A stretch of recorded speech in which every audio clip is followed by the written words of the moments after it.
Hello everyone, good morning to all of you and welcome to my YouTube channel Cine TV Odisha। आज आम यही video discussion करिबा contractual high school teacher exam 2021 रो second phase पाई किछि important English pedagogy उपरे। तो friends आपण मानकर टीजीटी आर्ट्स पिला मानकर इंग्लिश ग्रामर रे इंग्लिश पेडागोजी कोर्स मध्य आसीबो आपण सिलेबस रही 5 मार्क इंग्लिश पेडागोजी आसीबो। तो से मुझे आसी पिला बहुत पिला रिक्वेस्ट करते सार इंग्लिश पेडागोजी क्लास आणतु इंग्लिश ग्रामर आणतु। तो इंग्लिश पेडागोजी क्वेश्चन आनी वीडियो आनी तो आप मैंने बहुत मात्रा सपोर्ट करेंगे ताहले मु नेक्स्ट वीडियो मध्य नहीं आसबि। तो ये हूँ आमर क्लास नंबर 1 एथरे आम 15 क्वेश्चन डिस्कसन करवा। तो आप चाहिए आउट ऑफ 15 केते मार्क रखुंट कमेंट बॉक्स में जन पारे। तो देखंतु ये भिडियोटी ओटीटी ओएसटीटी आउ आईआईटी समस्त एग्जाम पे इंपोर्टेंट रहिबो। देखने बा प्रथम क्वेश्चन रही which is not a guiding principle of NCF 2005 कौन कही ना which is not a guiding principle of NCF 2005 आमर जो नेशनल करिकुलम फ्रेमवर्क 2005 आसीथिला तार कोटा गोटे मार्गदर्शिका नुहे मार्गदर्शक बा मार्गदर्शिका नुहे से पचारि चारिटा ऑप्शन रही। फर्स्ट ऑप्शन रही connecting knowledge to life outside the school, second रही ensuring children providing job opportunity, third रही ensuring learning shifted away from the rote methods, fourth रही मेकिंग एग्जामिनेशंस मोर फ्लेक्सिबल। तो कोटा एनसीएफ 2005 आमर national curriculum framework 2005 Kota गोटे मार्गदर्शिका नुहे से पचारि। तो देखंतु एनसीएफ 2005 ता प्रिंसिपल होची जे connecting knowledge to life outside the school मैंने आमर जो ज्ञानटा को स्कूल बाहर मध्य ज्ञानटा को वितरण कर से कही ज्ञानटा को ज्ञान को कनेक्ट कर कौची एटा ठीक तार गोटे गाइडलाइन रे आमर आसुची। नेक्स्ट रही एंश्योरिंग नेक्स्ट रही आमर ensuring learning shifted away from the road method जो पिला माने घोषा विद्या माने बेसी लिप्त रोते तो से घोषा विद्यार पिला को दूरे रख घोषा विद्यार पिला दूरे रखिकी से माइंड को बुझापी किसी चेष्टा करने से भाया कर आ रोड मेथड माने घोषा विद्यार दूरे रख एटा भी से आमर एनसीएफ 2005 गोटे गाइडलाइन रे आसुची गोटे मार्गदर्शक आसूँ। आउ गोटे रही मेकिंग एग्जामिन्स मोर फ्लेक्सिबल आमर जो एग्जामिनेशन होची बा आमर जो परीक्षा गुड़ी को अधिक फ्लेक्सिबल माने अधिक नमनीयता करने एनसीएफ 2005 कही तार गाइडलाइन रही। किंतु ऑप्शन नंबर बी जो कही ensuring children providing job opportunity कौन कही ना पिला मानकु आमर जॉब प्रोवाइड करवा बा जोगाइवाई सुनिश्चित करवा एटा तार गाइडलाइन रे नाही। तो ऑप्शन नंबर बी हूँ correct answer ensuring children providing job opportunity is not a guiding principle of NCF 2005। तो ऑप्शन नंबर बी हूँ आप करेक्ट आंसर जो मैंने बी टिक कर एक मार्क एड करने। नेक्स्ट क्वेश्चन रही prediction as a soft skill is associated with आमर जो प्रेडिक्शन माने कौन प्रेडिक्शन माने भविष्यवाणी ओडिया रे भविष्यवाणी कहा जाए। तो प्रेडिक्शनटा गोटे कहार सॉफ्ट स्किल से पचारि प्रेडिक्शनटा सॉफ्ट स्किल हिसाब से क्या सहित संपर्कित कहार गोटे सॉफ्ट स्किल रीडिंग ना ड्राफ्टिंग ना समराइजिंग ना नोट मेकिंग। तो देखो प्रेडिक्शनटा सॉफ्ट स्किल कार ना आम रीडिंग रो सॉफ्ट स्किल अटे। तो prediction as a soft skill is associated with reading सहित संपर्कित। ऑप्शन नंबर ए हूँ करेक्ट आंसर। नेक्स्ट रही remedial teaching refer to teaching आमर जो शिक्षा रे जो रेमेडियल टीचिंग दि जाउची माने प्रतिकार शिक्षण दि जाउची सेटा काहा को वर्णना करछ माने ता द्वारा कौन हो पारिबो कौन दूर हो पारिबो। तो चारिटा ऑप्शन रही to help bright learners to excel, to test learners periodically, to address gaps in learning after the regular school hours। तो देखो आम रेमेडियल टीचिंग कौन कर रेमेडियल टीचिंग द्वारा कौन होना आम कौन कर to address gaps in learning to address gaps in learning माने गोटे पिलार कौटी गैप रही जाऊँ माने पाठ पढ़ार कौटी गैप रोच माने पाठ पढ़ार कौटी तार कमी रही जाऊँ कौ जिनटा कमी रोचे सेटा को आम रेमेडियल टीचिंग माध्यम आम सेटा को ये ताकू दूर कर तो रेमेडियल टीचिंग द्वारा कौन कौन कौन करा गोटे पिलार शिक्षण दुर्बलता कौटी रही है सेटा आम दूर कर रेमेडियल टीचिंग माध्यम रेमेडियल अर्थ प्रतिकारात्मक शिक्षण द्वारा आम गोटे पिलार शिक्षण जो कमी रही रही आम दूर कर तो ऑप्शन नंबर सी हूँ करेक्ट आंसर। नेक्स्ट रही आपण which method is also known as the natural method of teaching English as a second language. तो कौन कही ना आमर जो इंग्लिश भाषा को आम सेकेंड लैंग्वेज हिसाब से पढ़ुंट तो यहाँ कही आमर जो नेचुरल मेथड जो टीचिंग इंग्लिश रही है सेकेंड लैंग्वेज हिसाब से आम व्यवहार करछे से जो नेचुरल मेथड आम इंग्लिश टीचिंग करछे सेटा को आउ कौन कहुए आउ को मेथड कहुए आमर जो सेटा को आउ को मेथड कहुए सब्स्टिट्यूशन ना ग्रामर ट्रांसलेशन ना बाइलिंगुअल ना डायरेक्ट मेथड।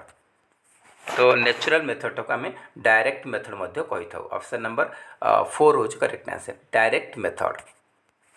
नेक्स्ट क्वेश्चन रही the role of English in India is that of माने इंग्लिश रो भारत रे रोल कौन भूमिका कौन फर्स्ट लैंग्वेज ना मदर टंग ना फॉरेन लैंग्वेज ना सेकेंड लैंग्वेज प्रथम भाषा ना मातृभाषा ना विदेशी भाषा ना द्वितीय भाषा। तो समस्ते जानते आम इंग्लिशटा इंडिया रे सेकेंड लैंग्वेज आपन जानते SLE आम स्कूल रे पढ़ला 9th 10th पढ़ला SLE आज कौन अच्छी ना FLO अच्छी FLO माने फास्ट लैंग्वेज ओडिया काली कौन अच्छी ना आम काली एग्जाम अच्छी SLE अच्छी माने सेकेंड लैंग्वेज इंग्लिश। तो ये आम सेकेंड लैंग्वेज इंग्लिश हूँ करेक्ट आंसर।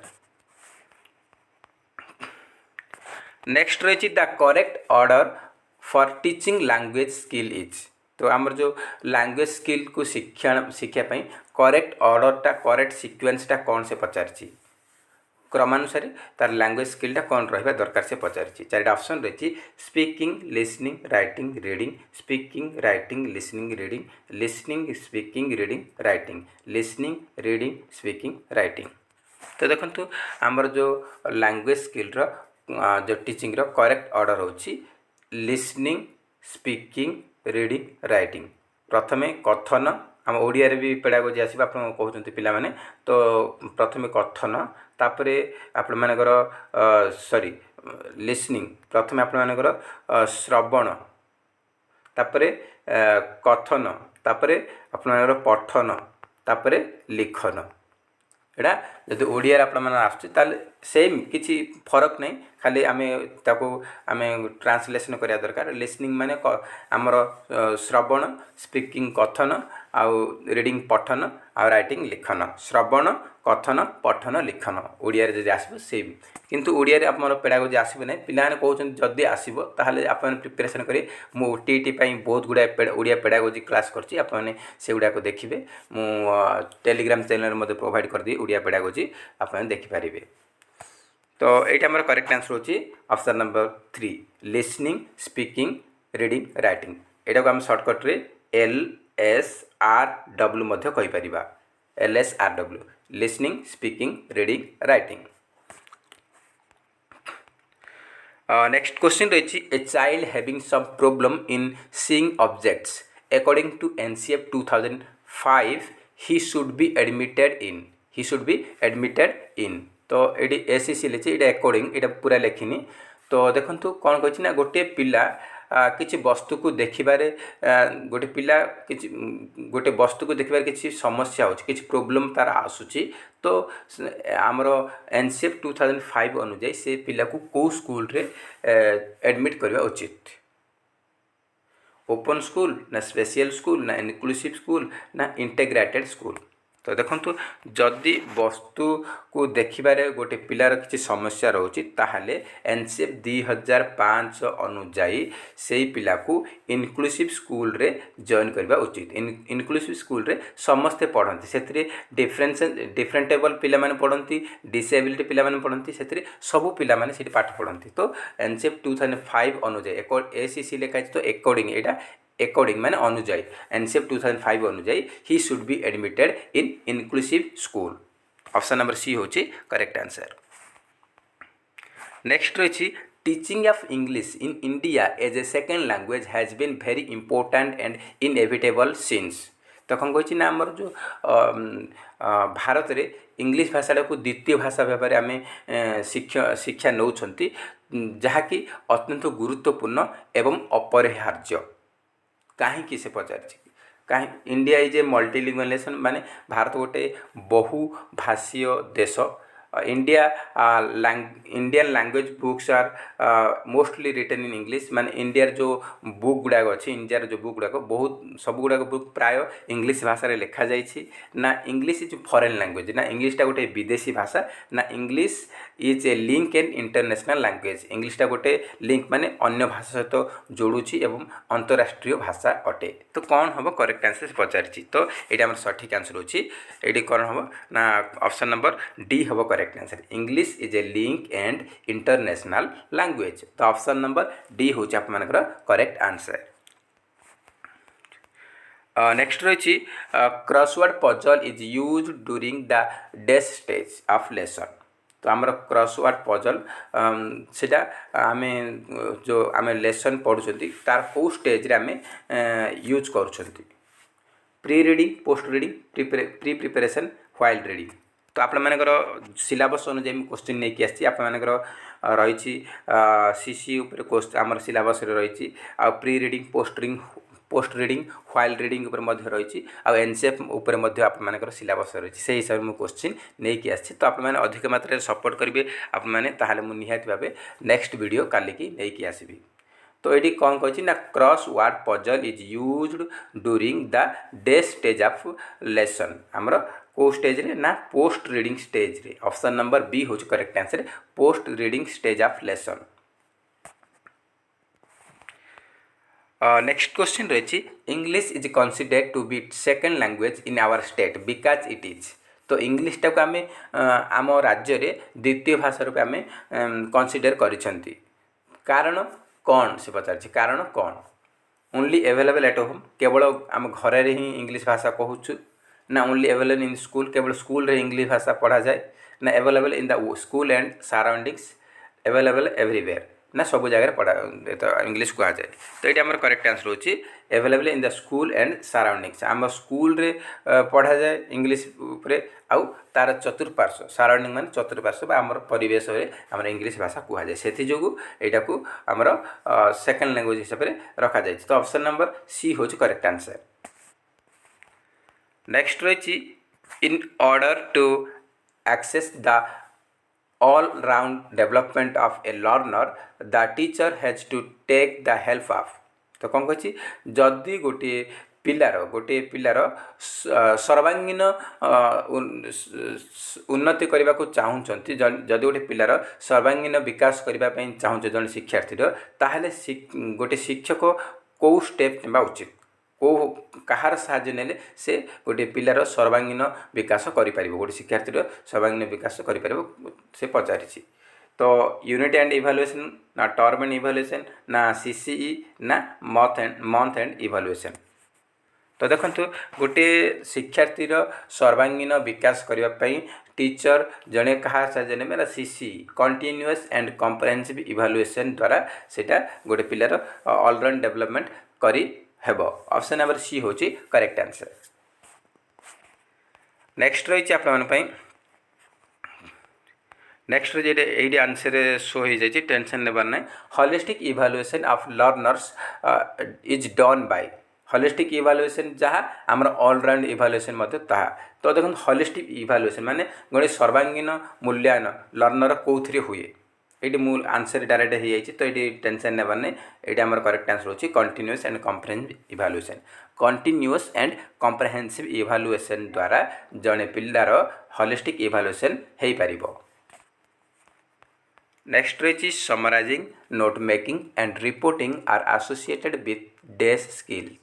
तो आमर समराइजिंग करवा आउ संक्षिप्त जहाँ कि लिखा आम सर्टकट रे नोट मेकिंग नोट लिखा आउ रिपोर्टिंग करवा ये सब क्या सहित कौ स्किल सहित संपर्कित रीडिंग राइटिंग लिसनिंग स्पीकिंग। तो नोट लिखा तो आम पेन खाता नहीं कि लिखा तो ये राइटिंग सहित संपर्कित रिपोर्टिंग करवा से सब आमर राइटिंग स्किल सहित संपर्कित। नेक्स्ट रही reading stories novels comics and cartoons facilitates days reading. तो से कौन कही ना आम गल्प पढ़ा उपन्यास पढ़ा कॉमिक्स पढ़ा कार्टून्स ये सब फैसिलिटी आम कौ रीडिंग रे पाऊ कौ रीडिंग रे पाई था इंटेंसिव एक्सटेंसिव लाउड ना शेडो तो ये आम करेक्ट आंसर होची एक्सटेंसिव रीडिंग रे। एक्सटेंसिव माने आम ओडिया कह जाए व्यापक पठन व्यापक पठन व्यापक पठन आम लाइब्रेरी गोटे व्यापक पठन रे जाउछि।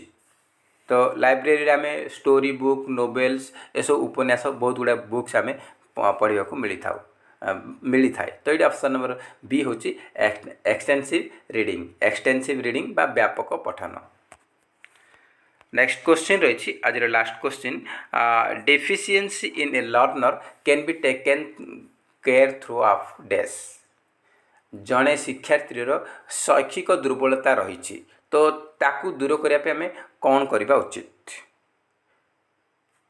तो ये रेगुलर टीचिंग देव सबुले शिक्षादान देवा ना सेल्फ स्टडी करिया कहवा निजे निजे पढ़िया कहवा ना प्रॉपर एक्सप्लेनेशन करवा प्रॉपर एक्सप्लेनेशन करवा माने वर्णना करवा ना रेमेडियल टीचिंग देवा। तो ये मुझे ऑलरेडी आपको कही रखी जे जदि कौन शिक्षार्थी शैक्षिक दुर्बलता अच्छी शिक्षण में किसी कमी रही शिक्षण में किसी कम रही कौ सब्जेक्ट बा कौ जिनस तार दुर्बलता रही तो सहीटा को आम दूर करने दूर करने कौन करवा उचित ना रेमेडियल टीचिंग करवा उचित रेमेडियल टीचिंग बा प्रतिकारात्मक शिक्षण देवा उचित। तो ऑप्शन नंबर डी हूँ करेक्ट आंसर। तो फ्रेंड्स ये आज 15 क्वेश्चन जहाँकि आपण मानक मु इंग्लिश ग्रामर पढ़ेली। तो आपण मैंने आउट ऑफ 15 केत मार्क रखिंट कमेंट बॉक्स रे निहाती भाव जनइबे। जदि वीडियो भल लगे ताहले निहाती भाव गोटे गोटे लाइक निश्चित करेंगे और अधिका मात्रा रे आपण मान सांगसाथी को निहाती भाव शेयर करेंगे जहाँद्वारा मत मोटिवेट लगे और ये भिडियो आउ किसी लेटेस्ट वीडियो